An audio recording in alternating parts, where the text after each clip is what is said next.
KSRTC വനിതകൾക്കായി സൗജന്യ യാത്ര ആരംഭിച്ചതോടെ പ്രതിസന്ധിയിലായി മലയോര മേഖലയിലെ സ്വകാര്യ ബസ് സർവീസുകൾ. കോതമംഗലം മാങ്കുളം സർവീസ് നടത്തിയിരുന്ന സ്വകാര്യ ബസ് ഡേ എക്സ്പ്രസ് സർവീസ് നിർത്തി.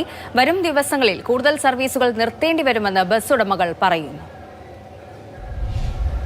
കഴിഞ്ഞ 30 വർഷമായി അടിമാലി മാങ്കുളം കോതമംഗലം റൂട്ടിൽ സർവീസ് നടത്തിയിരുന്ന ബസ്സാണിത്, ഡേ എക്സ്പ്രസ്. ഇപ്പോൾ ഈ ബസ് സർവീസ് അവസാനിപ്പിച്ചിരിക്കുന്നു. ഈ ബസ്സിൻ്റെ ഉടമ നമ്മളോടൊപ്പം ഉണ്ട്. എന്തുകൊണ്ടാണ് സർവീസ് അവസാനിപ്പിച്ചത് എന്ന് അദ്ദേഹത്തോട് തന്നെ ചോദിക്കാം. കഴിഞ്ഞ 30 വർഷമായിട്ട് നമ്മൾ ഈ വണ്ടി സർവീസ് നടത്തിക്കൊണ്ടിരുന്നതാണ്. അത് ഒരു ദിവസം പോലും മാങ്കുളം എന്ന് പറഞ്ഞ ഏരിയയിലേക്ക് ഈ വണ്ടി പോകാണ്ടിരുന്നിട്ടില്ല. കാരണം വഴിയില്ല. കൊറോണ ടൈമിൽ പോലും നമ്മൾ നഷ്ടം സഹിച്ച് ഓടിക്കൊണ്ടിരുന്നതാണ്. ഇപ്പോൾ ഏകദേശം ഒരു 6 മാസക്കാലമായി നമുക്ക് മാങ്കുളത്ത് നിന്ന് സെയിം ടൈമിൽ രാവിലെ 6 മണിക്കാണ് നമ്മുടെ വണ്ടി സ്റ്റാർട്ട് ചെയ്യുന്നത്. സെയിം ടൈമിൽ ഒരു കെ.എസ്.ആർ.ടി.സി കോട്ടയത്തിന് ഓടിക്കും. അപ്പോൾ നമുക്കൊന്നും ഇങ്ങോട്ട് രാവിലെ പോരാൻ ആളില്ല.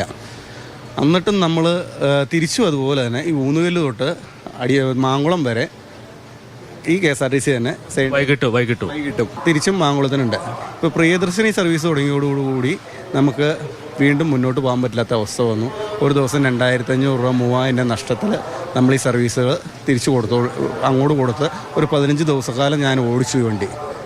അപ്പോൾ ഇനിയിപ്പോൾ ഒരു രീതിയിൽ എന്നെ കൊണ്ട് പോകാൻ പറ്റാത്ത അവസ്ഥ വന്നുകൊണ്ടാണ് നമ്മൾ ഈ വണ്ടി കയറ്റിയിട്ടേക്കുന്നത്. എത്ര രൂപയുടെ നഷ്ടമുണ്ടായി ഈ 10-15 ദിവസം കൊണ്ട്? എനിക്ക് കഴിഞ്ഞ ദിവസം കണക്ക് നോക്കി വണ്ടി കയറ്റിയിടുന്ന അന്ന് വരെ കഴിഞ്ഞ 15 ദിവസത്തെ കണക്കെടുത്ത് നോക്കി 32,500 രൂപ നഷ്ടം വന്നു. അതിനകത്ത് 3 ടയർ കട്ട് ചെയ്യേണ്ട ആവശ്യം വന്നു. ആ 3 ടയറും കൂടെ കട്ട് ചെയ്തോടെ കൂടി 32,500 രൂപ എനിക്ക് നഷ്ടം വന്നു. പക്ഷെ ഇപ്പോൾ നമുക്കൊരു രീതിയിലും മുന്നോട്ട് കൊണ്ടുപോകാൻ പറ്റും. നമ്മുടെ വീട്ടിലാണെങ്കിലും വേറെ സാമ്പത്തിക കാര്യങ്ങളോ ഇല്ലാത്ത ഒരാളാണ്. നമ്മൾ ഈ തൊഴിൽ ചെയ്ത് ജീവിക്കുന്നു. അതുകൊണ്ട് നമുക്ക് വേറെ മുന്നോട്ട് കൊണ്ടുപോകാൻ പറ്റാത്തതുകൊണ്ടാണ് ഞാനിത് കയറ്റിയിട്ടേക്കുന്നത്. ഇനിയിപ്പോൾ സർവീസ് അവസാനിപ്പിച്ചിട്ട് നിങ്ങൾ എന്ത് ചെയ്യാൻ ഉദ്ദേശിക്കുന്നു? നിലവിൽ ഒരു ഐഡിയയും ഇല്ല. അത് തന്നെയാണ് സത്യം.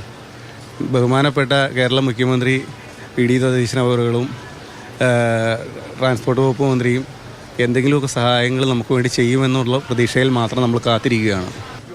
ഈ ബസ്സിൽ ഒരു സമയം 2 തൊഴിലാളികൾക്ക് ജോലി ലഭിച്ചിരുന്നതാണ്. അവരുടെ തൊഴിൽ കൂടി നഷ്ടമായിട്ടുണ്ട്. ഈ ബസ്സിൽ ജോലി ചെയ്തുകൊണ്ടിരുന്നതാണോ? 6 മാസമായിട്ട് ഞാൻ ഈ ബസ്സിൽ പോയിക്കൊണ്ടിരുന്നതാണ്.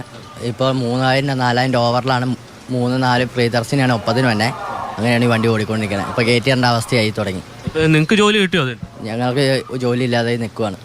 നിങ്ങളും ഈ ബസ്സിൽ ജോലി ചെയ്തിരുന്നു? തൊഴിലാളികളായിരുന്നു. 6 മാസമായിട്ടുണ്ടായിരുന്നു. തൊഴിൽ നഷ്ടപ്പെട്ടു? നഷ്ടപ്പെട്ടു. നിങ്ങൾ എത്ര നാൾ ജോലി ചെയ്തു?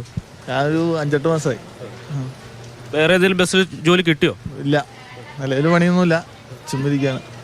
മാങ്കുളം പോലെയുള്ള വിദൂര ഗ്രാമങ്ങൾക്ക് ആശ്രയമായിരുന്ന ഒരു ബസ് സർവീസ് ആയിരുന്നു. ഇപ്പോൾ ഏതാണ്ട് 4:30 ശേഷം മാങ്കുളത്തേക്ക് മറ്റ് ബസ്സുകളില്ലാത്ത സ്ഥിതിയുണ്ട്. ഇടുക്കിയിൽ നിന്ന് ജെയിനസ് രാജു, മാതൃഭൂമി ന്യൂസ്.